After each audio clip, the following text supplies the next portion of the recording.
बाबा तुलसी कहते हैं कि ये ध्यान रखना, फसल तुम्हें ही भोगनी पड़ेगी।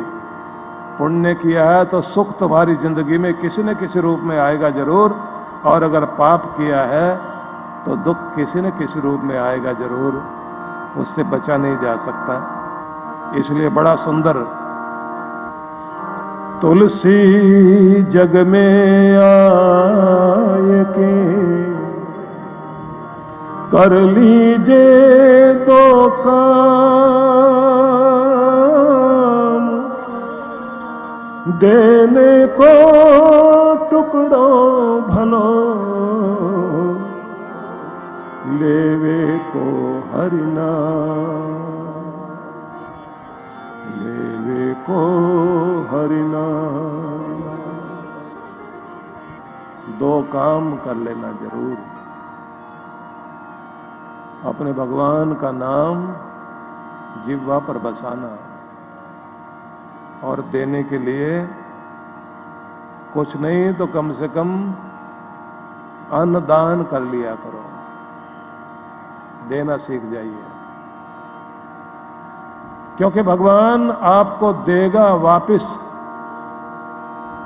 लेकिन देगा तभी जब आप दोगे। हवन में आहुति दोगे तो आपको बदले में कृपा मिलती है।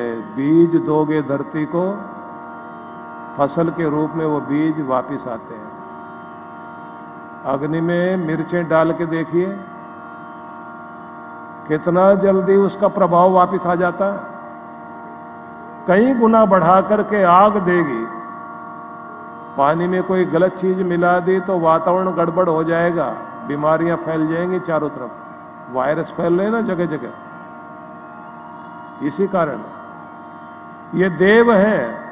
आकाश में अगर कुछ गलत चीजें आप शब्द निकालोगे, आपके चारों तरफ घूम करके वही बुरे शब्द इको इफेक्ट बनकर आएंगे। जो बो रहे हैं वो वापिस आ रहा है। तो अगर भगवान से भी कुछ लेना चाहते हो, उसकी राह में बोना शुरू कर दीजिए, और नहीं तो कम से कम 2% अपनी जिंदगी में नियम बना लो कि भगवान के लिए जरूर देना शुरू करेंगे, धर्म के कार्यों में देना शुरू करेंगे। इसी का नाम है धर्मादा सेवा। और जो धर्मादा सेवा करता है उस पर तो कृपा ही कृपा होती है। इसलिए वो जो पुराने समय में गाते थे ना, दाता के दरबार में सब लोगों का खाता, मेरे दाता के दरबार में सब लोगों का खाता।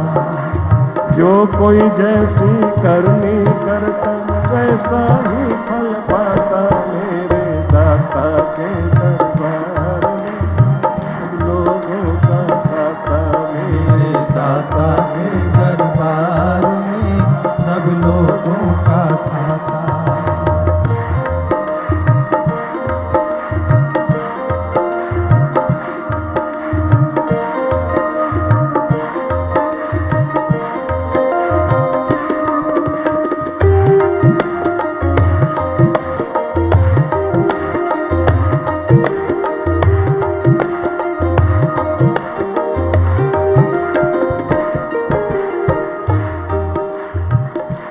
तो सबको ही ध्यान रखना पड़ेगा कि हम रात दिन जो कर्म कर रहे हैं ना, अवश्यमेव भोक्तव्यम कृतम कर्म शुभाशुभम, जरूर भोगना पड़ेगा अपने कर्म का फल। अच्छा किया तो शुभ फल मिलेगा, और बुरा किया है तो बुरा। किसी ने पूछ लिया गंगा से कि हम लोग जो पाप धोते हैं आपके बीच में आकर वो धुल जाते हैं क्या? गंगा ने कहा बिल्कुल वो धुल जाते हैं, सारे पाप धुल जाते हैं।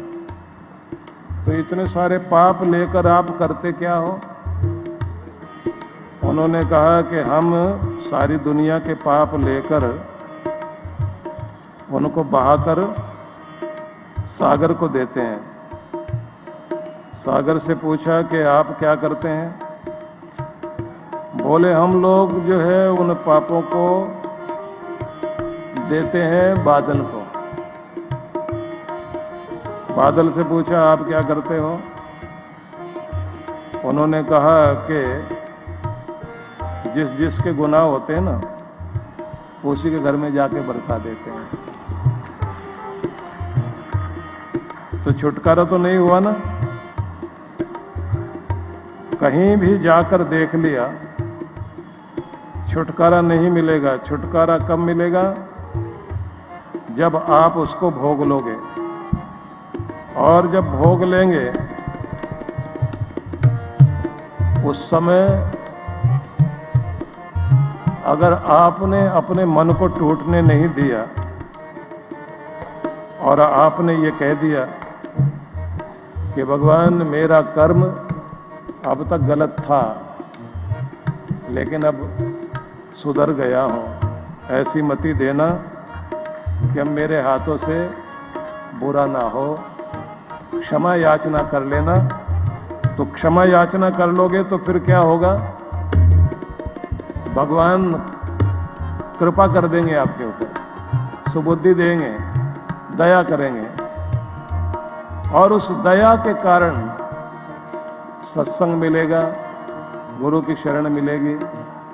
और जब गुरु की शरण मिलती है तो फिर रास्ता मिल गया। जिसको रास्ता मिल गया बस उसको तो मंजिल जरूर मिलेगी।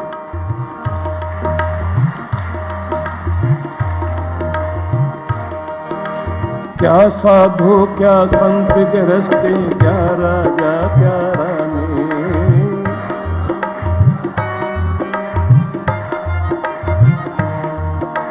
प्रभु की पुस्तक में लिखी है सबकी कर्म कहानी। प्रभु की पुस्तक में लिखी सबकी कर्म कहानी। अंतर्यामी अंदर बैठा सबका हिसाब लगाता, मेरे दाता के दरबार में सब लोगों का खाता। मेरे दाता के दरबार में सब लोगों का खाता। जो कोई जैसी करनी करता वैसा ही फल पाता। मेरे दाता के दरबार में सब लोगों का खाता। मेरे दाता के दरबार में सब लोगों का खाता। बड़े बड़े कानून प्रभु के, बड़ी बड़ी मर्यादा। बड़े बड़े कानून प्रभु के, बड़ी बड़ी मर्यादा। किसी को कौड़ी कम नहीं मिलती, मिले न पाई ज्यादा। किसी को कौड़ी कम नहीं मिलती, मिले न पाई ज्यादा। इसीलिए वह दुनिया का जगत पिता कहलाता। मेरे दाता के दरबार में सब लोगों का खाता। मेरे दाता के दरबार में सब लोगों का खाता। चले न उसके आगे रिश्वत, चले नहीं चालाकी। चले न उसके आगे रिश्वत, चले नहीं चालाकी। उसकी लेन देन की बंदे रीत बड़ी है बाकी। उसकी लेन देन की बंदे रीत बड़ी है बाकी। समझदार तो चुप है रहता, मूर्ख शोर मचाता। मेरे दाता के दरबार में सब लोगों का खाता। मेरे दाता के दरबार में सब लोगों का खाता। उजली करनी कर ले बंदे, कर्म न करियो काला। उजली करनी करियो बंदे, कर्म न करियो काला। सोच लेना बैठ के, बड़ा मजा आता है कुछ ऐसा काम करने में। लगता है कि बैठे बिठाए किसी का माल अपना हो गया। चालाकी से कमा भी लोगे तो जैसे आया वैसा जाएगा। बहुत पहले से हम लोग एक एग्जाम्पल देते आए हैं कि किसी गांव में कोई चोर रहता था, कहीं से घोड़ी चुरा कर लेकर आ गया गांव में आकर बस यही बताया कि खरीद के लाया हूं। बाद में बेचने के लिए गया। बेचने के लिए गया तो सुबह से शाम तक बैठा रहा, खरीदार मिला नहीं। शाम को उसको उस जैसा ही मिल गया कोई। उसने पूछा खरीदार ने, घोड़ी बेचोगे? बोले बेचेंगे। कितने की? 10,000 की। रेट ज्यादा लगा रहे हो। बोले सस्ता बेचना होता तो सुबह ही बेच के चले जाते।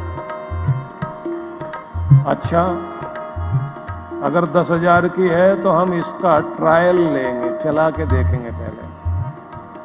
इसने कहा बिल्कुल लीजिए, ट्रायल लीजिए, दौड़ाइए, घुमाइए, देखिए। नहीं 10,000 पूरे दे देंगे, लेकिन अच्छी तरह देखना जरूरी है। बोले अच्छी तरह देखिए। जो खरीदार आया था वो घोड़ी पर बैठा, घोड़ी को एड़ लगाई, पूरी तेजी से दौड़ाता हुआ जा रहा था। 15 मिनट हो गए, 20 मिनट हो गए, लौट नहीं रहा। आधा घंटा हो गया, 1 घंटा हो गया। ये दूर दूर से देख रहा है, सोच रहा लंबी ट्रायल लेने पर गया है, आएगा जरूर। जब 2 घंटे हो गए समझ में आ गया अब आने वाला नहीं। जब समझ में आ गया आने वाला नहीं तो अपना थैला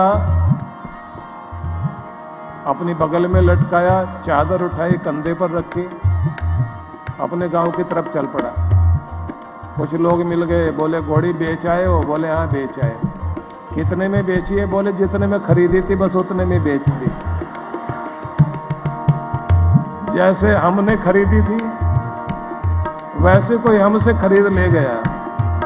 जैसे हमने कमाया था वैसे ही कोई दूसरा भी हमसे छीन के ले गया। इसलिए समझ लेना कि बुराई कर तो लोगे, बुराई करने में मजा बहुत है, लेकिन जब सजा आती है ना तो कजा बनकर आती है। उजली करनी कर ले बंदे, कर्म न करियो काला। उजली करनी करियो बंदे, कर्म न करियो काला। लाख आंख से देख रहा है तुझे देखने वाला। लाख आंख से देख रहा है तुझे देखने वाला। उसकी तेज नजर से बंदे कोई नहीं बच पाता। मेरे दाता के दरबार में सब लोगों का खाता। मेरे दाता के दरबार में सब लोगों का खाता। जो कोई जैसी करनी करता वैसा ही फल पाता। मेरे दाता के दरबार में सब लोगों का खाता। मेरे दाता के दरबार में सब लोगों का खाता। मेरे दाता के दरबार में सब लोगों का खाता।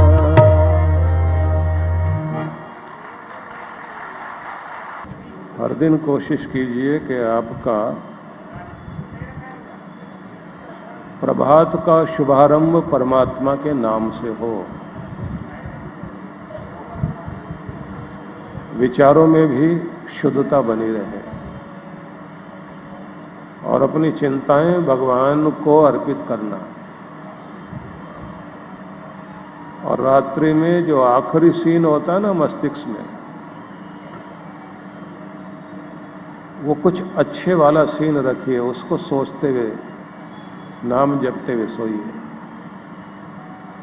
क्योंकि आखिर में जो आप सोच रहे होते हैं वो आपकी जिंदगी का हिस्सा बनता है।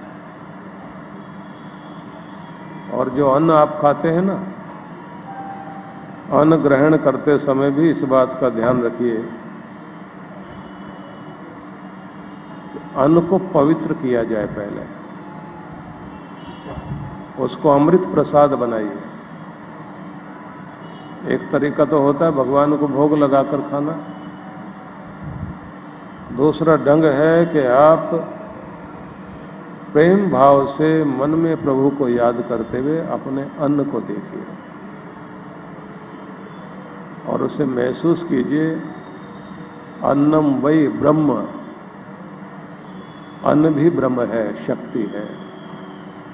ये हमारा अन्न हमारे शरीर में जाकर हमारे शरीर का हिस्सा बनेगा तो ये हमें अच्छा बनाए। अच्छी दृष्टि से जब देखते हैं ना तो अन्न पवित्र हो तो आपको शुभ की ओर ले जाता है, शुभ संगति बनेगी। गलत संगति मिल गई तो जितना बुरा गलत संगति करती है इतना दुनिया में कोई भी नहीं। गलत लोग मिल जाएं जिंदगी खराब हो जाती है, और कोई अच्छा व्यक्ति हो जाए। एक संत थे जो गए काशी में, तो जब वहां पर गए तो वहां पहले से बहुत संत थे। तो एक संत ने लबालब भरा हुआ कटोरा दूध का भेजा और स्वागतम कहा। तो शिष्य लोग लेकर के आए, महाराज ये आपके लिए कटोरा भेजा, दूध पूरा भरा हुआ है। तो उन्होंने देखा उसमें एक बताशा डाला और वापस कर दिया और कहा उनको प्रणाम कहना। तो जब वो दूध वापस गया, चेले लोग बोलने लगे इन्होंने तो आपका अपमान कर दिया, आपने दूध भेजा था उन्होंने वापस कर दिया। बोले नहीं, ये संत जनों की भाषा है। हमने दूध भेजा था पूरा कटोरा भर के, ये कहा था महाराज पहले बहुत भीड़ है यहाँ, आप और आ गए हो, इस पूरे कटोरे में कई जगह है जो आप यहाँ पहुँच गए हो। तो उन्होंने इसका उत्तर दिया है कि हम भीड़ बढ़ाने नहीं आए, बताशा डाल के कहा हम इसको मीठा करने के लिए आए, हम कड़वाहट देने के लिए थोड़ी आए, हम तो आपका हिस्सा बनने आए। जब आप मिठास बोलते हैं ना तो उस मिठास से आप देखते हैं कि वातावरण घर का, परिवार का, बाहर का अच्छा होता है। तो अपनी पवित्र दृष्टि डालोगे भोजन में तो भोजन अमृत बन जाएगा। पानी को भी पवित्र कर लेना चाहिए। उसको जिस पात्र में रखते हैं जहाँ से पानी लेना है तो उस पात्र का पूजन सुबह सुबह हो जाना चाहिए। तिलक लगा दें, चावल लगा दें, ढक्कन रखकर ऊपर से एक फूल रख दें। ये नहीं कर सकते तो जो पानी आप पीते हैं तो उस पानी को गिलास हाथ में लेकर और पवित्र भावना लेकर मन मन में 3 बार भगवान का नाम ले लो और जल जीवन है ये भावना रखकर इस जल को मैंने अपनी पवित्र दृष्टि से शुद्ध किया है। पानी से वाणी, अन्न से मन बनता है और मन और तन एक ही तो है, दोनों मिलकर के शरीर चलाते हैं। तो जो भी आप शुद्ध भावना रखोगे वो आपके जीवन को मिठास से भरेगा। ये छोटी छोटी चीजें जो बहुत अच्छा करती हैं आपके लिए। और बड़ी चीज ये है कि जो लोग गुरु से जुड़े रहते हैं, मंत्र का प्रयोग करते रहते हैं नियम पूर्वक और गुरु की कृपा को धारण करें तो घर में, जीवन में एक बड़ी चीज होती है, आपका रक्षा कवच काम करता है। वो आपको सुरक्षित बनाए रखता है। बुरा वक्त आएगा लेकिन तोड़ नहीं पाएगा आपको। दुख आएगा तो दबाव डालकर आपको मिटा नहीं पाएगा। आंधियां आई, छूकर चली गई, घर नहीं तोड़ पाई। और सौभाग्य आ गया तो 4 गुना ताकत बढ़ जाएगी आपकी। समस्या आई तो समाधान मिलेगा। ये कृपाएं बहुत बड़ा काम करती है। आप समझिए कि अमेरिका जैसे देश में रुपए पैसे की कमी नहीं है। सभी लोगों के पास में सब कुछ है, लेकिन शांति नहीं है घर में, रिश्तों में प्रेम नहीं है, मन में चैन नहीं है, नींद की समस्या तो है ही है, डिप्रेशन है, हाइपरटेंशन से भरे हुए हैं। और एंजाइटी की प्रॉब्लम बहुत ज़्यादा है। तो अगर हम लोग ये सोचें कि घर में सारी चीज़ें, पैसा, मकान, दुकान, ज़मीन, जायदाद सब हो जाए तो फिर समस्या का हल हो जाएगा। इतने से समस्या का हल नहीं होता। समस्या का हल आपको भीतर से होता है। भले कम साधनों में आप गुजारा करें, लेकिन आनंद से रह सकें, खुशी से रह सकें, प्रेम से रह सकें, शांति से रह सकें, प्रसन्नता से रह सकें, मुस्कुराते हुए जी सकें, उस मिठास की जरूरत है। और वो कृपा जो है गुरु के द्वारा होती है, ये ध्यान रखना। हर दिन अपने गुरु को प्रणाम करना, गुरु का आह्वान करना, मानसिक रूप से ही सही गुरु को आप प्रणाम किया करो। दंडवत प्रणाम कीजिए, घुटनों के बल बैठ के प्रणाम कीजिए। नहीं तन से कर सकते, मन से तो करिए ना। और फिर गुरु की वाणी या तो पुस्तक में पढ़िए या फिर टीवी पर सुन लो। और अपने लिए हर दिन का एक संदेश धारण कर लो कि आज के लिए ये संदेश दिया है। और कभी कभी आह्वान किया करो, बुलावा भेजा करो, मेरे हृदय में प्रकट हो, मेरे कर्म में मेरे सद्गुरु आओ, मेरी किस्मत को जगाओ, मेरे घर में दर्शन दो। तो जरूरी नहीं है कि गुरुजी को पकड़ के आप घर के सारे कमरों में घुमा दें। आपकी कोशिश होनी चाहिए कि आप मन से याद करें तो आपको ध्यान में आएगा, लगेगा कि जैसे यहीं रसोई के पास खड़े हैं या यहाँ सामने इस कमरे में आए हैं, दर्शन देकर गए हैं। कभी कभी तो आपको सिर पर रखा हुआ हाथ गुरु का महसूस होगा। और जब कभी उदास, हताश, परेशान, चिंता में हो, अचानक आपका मन शांत हो जाए और कोई आइडिया सूझ जाए आपको कि ये करके देखते हैं, तो समझ लेना चाहिए कि आपके समाधान देने में आपके गुरुजी भी सहायता कर रहे हैं। वो भी आपको आइडिया भी दे रहे हैं। उदास चेहरे पर मुस्कुराहट आए तो ये मत समझ लेना ये अपने आप आ गई, गुरु ने आशीर्वाद भेजा है आपको मुस्कुराहट। और झंझट को आप निपटा लें तो उसे कहा जाता है कि आप संकट मोचक बने।